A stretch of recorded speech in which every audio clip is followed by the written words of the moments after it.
ॐ अज्ञानतिम्रादनश्य ज्ञानञ्जनशलाकया चक्षुर्मिलितमेन तस्मै श्रीगुरुवे नमः। श्रीचैतन्यमनोभीष्टं स्थापितं भूतले स्वयं रूपं कदा मह्यं ददाति स्वपदान्तिकं। गुरुवे गौरचन्द्राय राधिकाय तदालय कृष्णाय कृष्णभक्ताय तद्भक्ताय नमो नमः। मैं अपने गुरुदेव के चरणों में दंडवत प्रणाम करते हुए असंख्य अहेतु कृपा की प्रार्थना करता हूँ। इसके अलावा सभी वैष्णवी के चरणों में दंडवत प्रणाम करते हुए उन सबसे भी अहेतु की कृपा की प्रार्थना करता हूँ। हरे कृष्ण। आज की एकादशी भाद्रपदी कृष्ण पक्षिया अन्नदा एकादशी, मतलब भादो पक्ष की कृष्ण पक्ष में अन्नदा एकादशी है। इस एकादशी में नारद पुराण में क्या इसकी महिमा है उसका हम वर्णन करते हैं। बहुवाक्य निरोधेन संदेह जायते यदा उपस्या द्वादशी तत्र त्रयोदश्यान्तु पारणम। नारद पुराण में इसकी महिमा नारद जी इस प्रकार करते हैं। एकादशी में यदि 10वीं विद्या हो तो बहुत लोगों का संदेह है कि द्वादशी के दिन ही व्रत करें।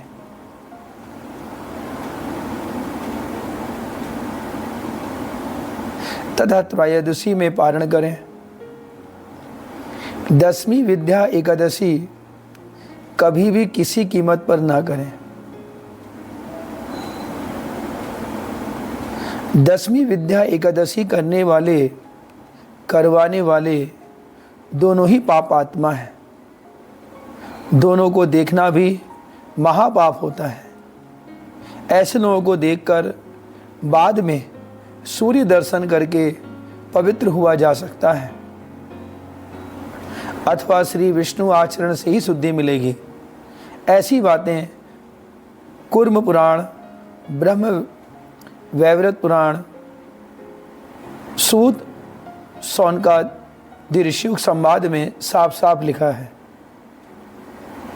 तो जैसा कि मैंने इससे पहले भी आपसे कहा था कि हमारे हिंदू धर्म में एक दिक्कत इस बात की रहती है ना कि लोग सोचते हैं कि 2 बार होली पड़ गई, 2 बार जन्माष्टमी, 2 बार एकादशी, ऐसा क्यों होता है। तो मैं आपको बता दूं, दिन, महीने, समय हम लोग अंग्रेजी पद्धति से उसको जानते हैं, जबकि हिंदू धर्म पंचांग के अनुसार तिथियां, महीने, समय सब अलग होता है। इसीलिए ऐसी व्यवस्था होने पर, क्योंकि हम लोग दिनचर्या अपनी अंग्रेजी तिथि से ही शुरू करते हैं। हमने बचपन से पढ़ाई लिखाई या जो भी हम कार्य करते हैं, या जो भी शादी ब्याह, जन्म मृत्यु कार्ड, हमारा जो भी सरकारी काम हो या कुछ भी कार्य हो, सब में अंग्रेजी तिथि का ही वर्णन होता है। जबकि हमारी हिंदू संस्कृति, वैदिक परंपरा में, सनातन धर्म में हम लोग अपना जो हमारा पंचांग होता है उसके महीने भी अलग होते हैं, तिथियां भी अलग होती हैं और समय भी अलग होता है। इसी वजह से आपको लगता है कि ये 2 बार एकादशी, 2 बार होली या 2 बार कोई भी त्यौहार आ जाए तो ये मन में शंका रहती है। तो मैं बता दूं, मैं एक शंका तो अभी आपकी दूर कर देता हूं, बाकी तो बहुत सारी जीवन की शंकाएं रहेंगी, उसको हम धीरे धीरे समझ पाएंगे। एकदम से नहीं सारी बातें आज ही समझा दी जाएं। तो नारद पुराण में नारद जी कहते हैं, ये हमारे अपने शब्द नहीं हैं, ऐसा वर्णन नारद पुराण में है, कूर्म पुराण में है, ब्रह्म वैवर्त पुराण में है, जो हमारे पुराण हैं। भगवान व्यास जी भगवान व्यास जी के द्वारा जो लिखे गए हैं उसी के आधार पर हम सब लोग इसको बताने का प्रयास करते हैं। तो उसी के आधार पे मैं बता रहा हूँ। जैसे 10वीं तिथि है आज, जब हमने सुबह उठे ब्रह्म मुहूर्त के समय से 10वीं तिथि थी, और एकादशी जो तिथि थी वो हमारा 7 बजे से लगा, 6 बजे से लगा, या दिन के 2 बजे या 3 बजे से लगा। तो चूँकि सुबह तो 10वीं तिथि थी ना, इसलिए ऐसी 10वीं तिथि शुरू में 10वीं तिथि हो, जब ब्रह्म मुहूर्त के समय हमारा रात के 12 बजे का विधान नहीं होता है। हम लोग जो भी व्रत उपवास नियम तरीके करते हैं हम लोग ब्रह्म मुहूर्त से करते हैं। हमारी दिक्कत इस बात की और भी रहती है, हमारे जो सनातन धर्म के वैदिक धर्म के जो हमारे भाई बहन होते हैं उनके सामने ये आती है कि रात को 12 बजे के बाद अगला दिन लग गया तो अब कुछ नहीं खाना चाहिए। ऐसा कुछ नहीं है। रात के 12 बजे की जो तिथि है वो अंग्रेजी तिथि है, उसके आधार पे नहीं होता है। हमारा जो व्रत जो शुरू होता है वो ब्रह्म मुहूर्त से शुरू होता है, ना कि अंग्रेजी तिथि से शुरू होता है। ब्रह्म मुहूर्त कुछ लोग रात को 2:30 बजे के बाद, 3 बजे के बाद ये हमारा ब्रह्म मुहूर्त शुरू हो जाता है। कुछ लोग 2 बजे, 2-2:30 बजे के बाद से ब्रह्म मुहूर्त माना जाता है। कुछ लोग 3:30 बजे ही मानते हैं। जिस स्थिति के अनुसार एक मोटा मान लीजिए कि 3 बजे के बाद से या 3 बजे से ब्रह्म मुहूर्त शुरू होता है। उस तिथि के समय क्या समय है, मतलब उस दिन क्या पड़ रहा है। मान लिया कि हम लोग सुबह 4 बजे, मान लिया सुबह 4 बजे 10वीं तिथि है, और उसके बाद जो एकादशी है वो जस्ट 2 घंटे बाद, ये 6:15 साढ़े 6 बजे से शुरू हुई या 5:45 से शुरू हुई। एक मोटा बता रहा हूँ मैं आपको। तो ऐसे में क्या हो गया, 10वीं तिथि शुरू में थी और बाद में एकादशी लगी। तो कुछ लोग कहते हैं पूरे दिन एकादशी है, लाइए आज एकादशी आज ही कर लेते हैं। नहीं, चूँकि 10वीं तिथि थी हमारे ब्रह्म मुहूर्त के समय, तो इसलिए ऐसी एकादशी हमें नहीं करनी चाहिए। मुझे लगता है सबकी समझ में आ गया होगा कि जब हम लोग व्रत शुरू करते हैं सुबह के समय से, उस समय यदि 10वीं है और उसके बाद एकादशी हो तो नहीं माना जाएगा। और यही करते करते उसके बाद एकादशी रात को 2:30 बजे, 3 बजे, 4 बजे ख़त्म होती है। उसके बाद द्वादशी लग जाती है। तो कुछ लोगों का कहना है अब तो एकादशी रही नहीं, द्वादशी। तो हमारे जो पुराण हैं, जिस नारद पुराण में इसका साफ वर्णन आ रहा है कि अगर वो द्वादशी तिथि मिल जाती है और एकादशी अगर 0.1% भी उसमें मिलता है, हाँ, तो ऐसी एकादशी करना हम सब के लिए बड़ा शुभ रहेगा। क्योंकि देखिए, कृष्ण भक्ति, कृष्ण प्राप्ति, कृष्ण प्रेम, राधा प्रेम इतनी आसानी से नहीं मिलने वाला। बहुत सारे तिथि हैं। संसार की इच्छाएं प्राप्त करने के लिए जो भी आप सोचते हैं कि मेरे पास दुनिया भर की आवश्यकताएं, इच्छाएं पूरी हो जाएं, वो ठीक है, वो एक समय के बाद हो सकता है आपको मिल जाए, ज़रूर मिले। लेकिन उसके लिए हम अपने धर्म और अपने नियम को तोड़ें और उसके दूसरे आधार पर, कुछ और स्थिति के आधार पर, मतलब हम भगवान की भक्ति को ना देख करके बल्कि संसार के सुख और वैभव को देखते हुए अगर हम उसके आधार पर व्रत उपवास करें तो वो इस संसार तक ही काम आएगा, संसार के बाद काम नहीं आएगा। जब हम शरीर को छोड़ेंगे तो उस समय हमारे जो भी नियम, व्रत और उपवास जो भी हमने साधु कर्म किया है वो सब हमारे वही आएगा, जो हमारे वो कर्म जो हमने नियम और तरीके से किया है। तो नियम तरीका तो यही कहता है कि 10वीं तिथि अगर पड़े तो ऐसी एकादशी को ना करें। यदि एकादशी ब्रह्म मुहूर्त से पड़ रही हो, कुछ परसेंट ही पड़ रही हो, उसके बाद द्वादशी दिन पूरे दिन भी रहती है तो भी माना जाएगा। यही बात हमने जन्माष्टमी में भी समझाने का प्रयास किया था, क्योंकि जन्माष्टमी में भी यही स्थिति आ रही थी कि 15 तारीख को जन्माष्टमी क्या नाम है वो रात के 11 बजे के बाद थी, तो लेकिन पूरे दिन सप्तमी थी। अष्टमी तिथि का जो शुरू होना था वो 16 तारीख से था, लेकिन कुछ लोगों ने क्या करा, 15 तारीख को ही जन्माष्टमी व्रत रखा। हम किसी का विरोध नहीं करते हैं, लेकिन चूंकि जैसा पुराणों का वर्णन है, अब चूंकि वो जन्माष्टमी व्रत में भी क्या हुआ कि 7वीं तिथि थी शुरू में, बाद में अष्टमी तिथि आई, तो ऐसा ही अष्टमी तिथि पर, चूँकि ब्रह्म मुहूर्त के समय अष्टमी तिथि बिल्कुल भी नहीं थी, तो ऐसा व्रत करके हमारे लिए जीवन के लिए कोई फ़ायदेमंद नहीं था। कुछ लोगों का तर्क ये था कि रात के समय जब अष्टमी तिथि थी 12 बजे, तो भगवान का जन्म हुआ था, तो इसलिए हमने व्रत रखा। अरे साहब, उसके लिए कोई दिक्कत नहीं है, आप भगवान का जन्म सेलिब्रेट कर सकते थे। भगवान को भाई आपको लगता था कि आज 11 बज के कुछ मिनट के बाद से अष्टमी तिथि लग जाएगी, तो बिल्कुल बड़े भाव से आप भगवान का जन्म मनाते, उत्सव मनाते। लेकिन व्रत करने के लिए 16 तारीख पूरा दिन अष्टमी थी ब्रह्म मुहूर्त से, तो उसके बाद भले नौमी लग जाए, उसका कोई दिक्कत नहीं है।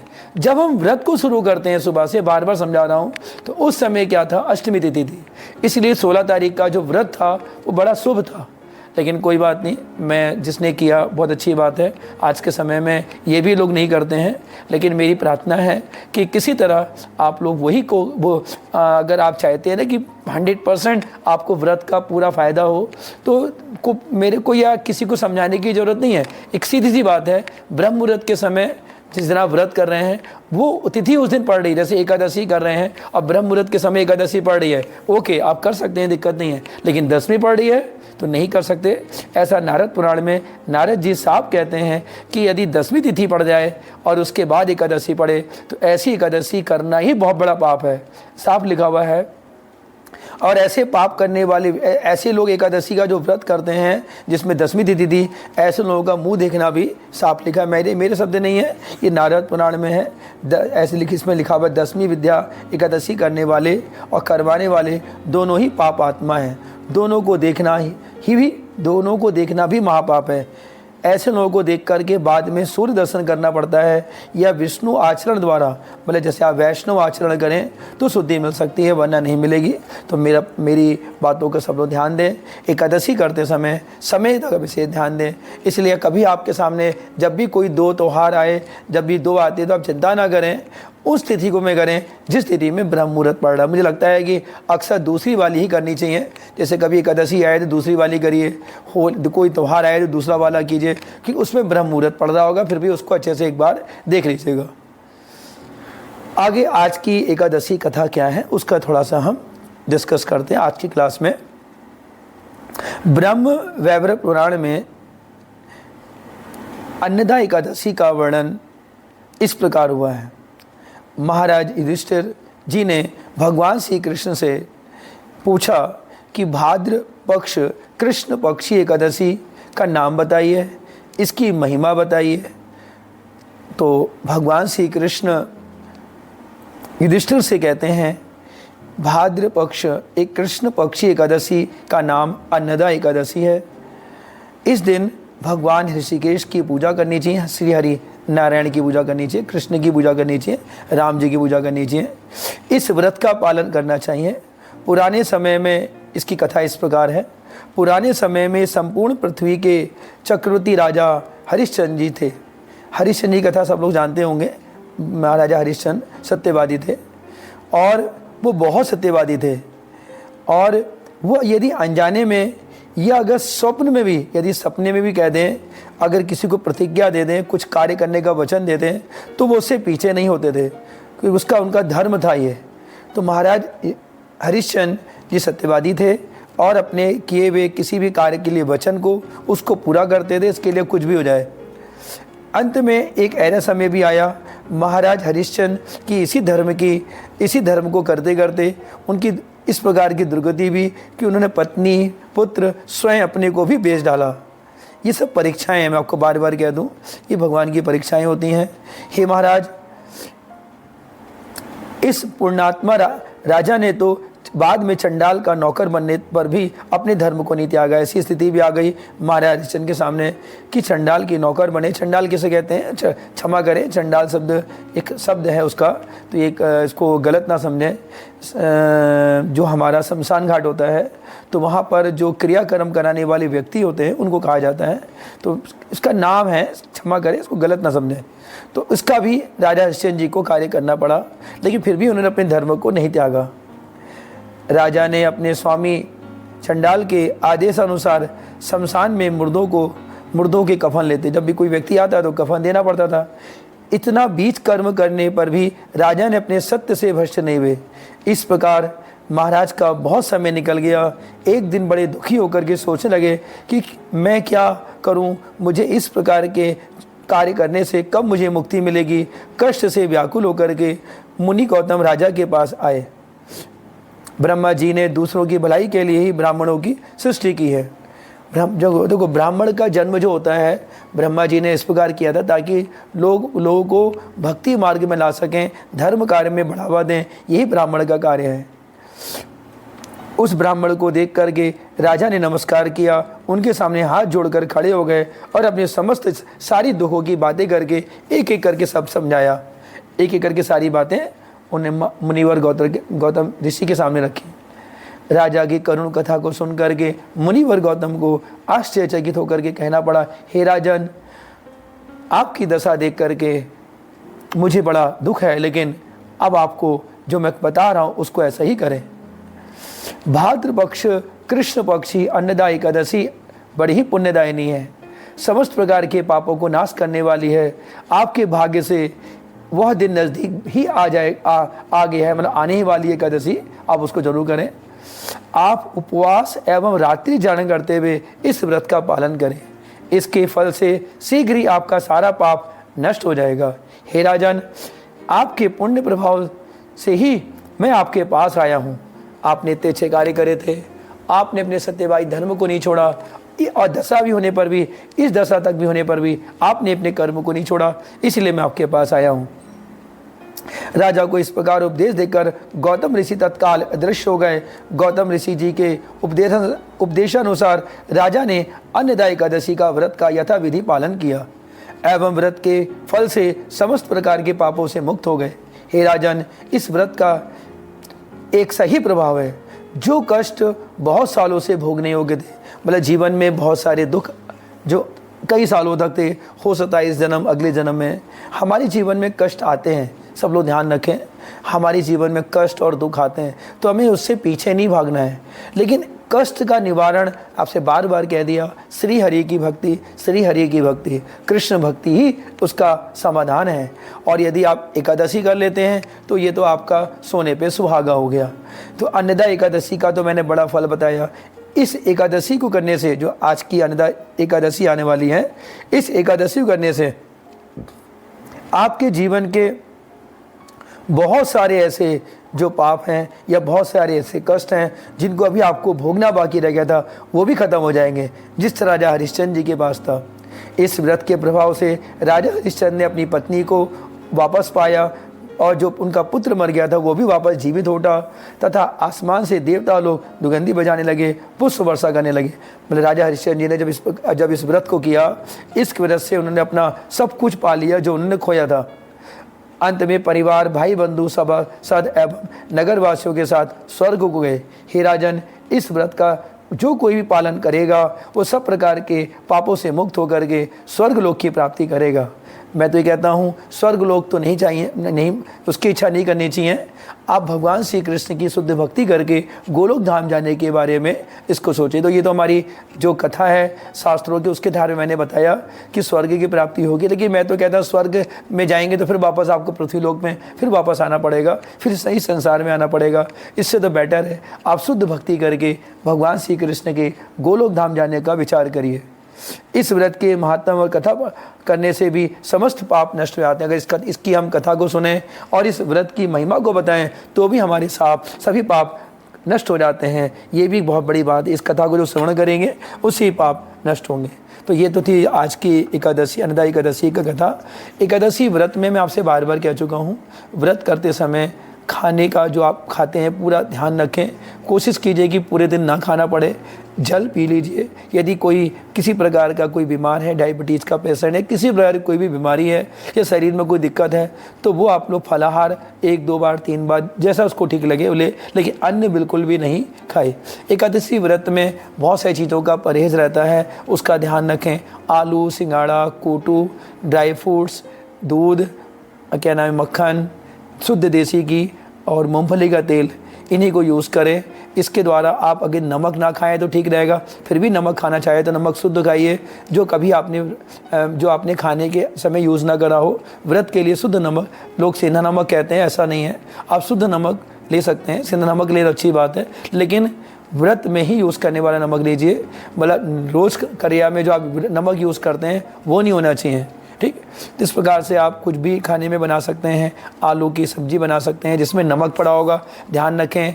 साबूदाना बिल्कुल नहीं खाते, साबूदाना तो खाना तो बिल्कुल भी, मैं देख रहा था कि साबूदाना एक नेचुरल मशीन, नेचुरल तो होता है ज़मीन से, तो उसकी जड़ों से तो बनाया जाता है, उसकी जड़ों को सुखा करके, उसको क्या नाम है, साफ करके, छील करके मशीनों द्वारा। लेकिन जब मशीनों द्वारा बनाते हैं उसको, तो उसमें बहुत सारी चीज़ें, उसमें केमिकल या बहुत सी चीज़ें मिलाई भी जाती हैं, जिसकी वजह से और उसकी बनने की प्रोसेसिंग, उसके बाद आना, जो व्रत के लिए संभव नहीं हो पाएगा।